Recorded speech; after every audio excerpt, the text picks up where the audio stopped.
The former Bellevue police officer once faced 7 criminal counts ranging from violating a protection order to assault. But prosecutors are now dismissing the entire case against him because of made-up evidence from his accuser.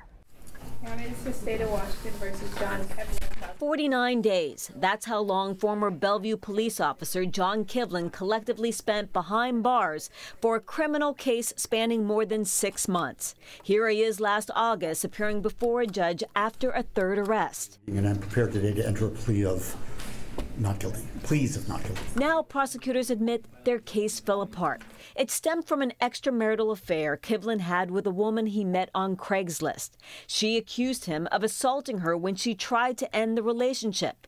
When she took out a protection order against him, she told police he texted her repeatedly, violating the no contact order multiple times. But today, the King County Prosecutor's Office released documents justifying its decision to drop all charges against the former police officer. They say his accuser fabricated evidence and used a sophisticated ruse to deceive Kivlin, law enforcement, prosecutors, and the court.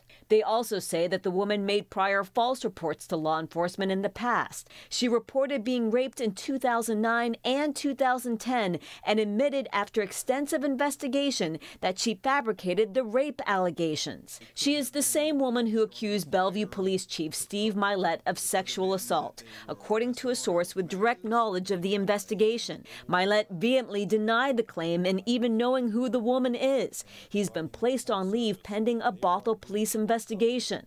Asked if they plan to pursue charges against the woman behind this Bellevue Police Department scandal, prosecutors declined to comment. Kivlin's attorney told me today that he's happy the truth finally came out, but he's sorry that it took so long. Bothell police said their case against the chief is still ongoing, but that so far they have not been able to find any corroborating evidence to back up the woman's claims. Neither the woman nor her attorney have responded to our request for comment.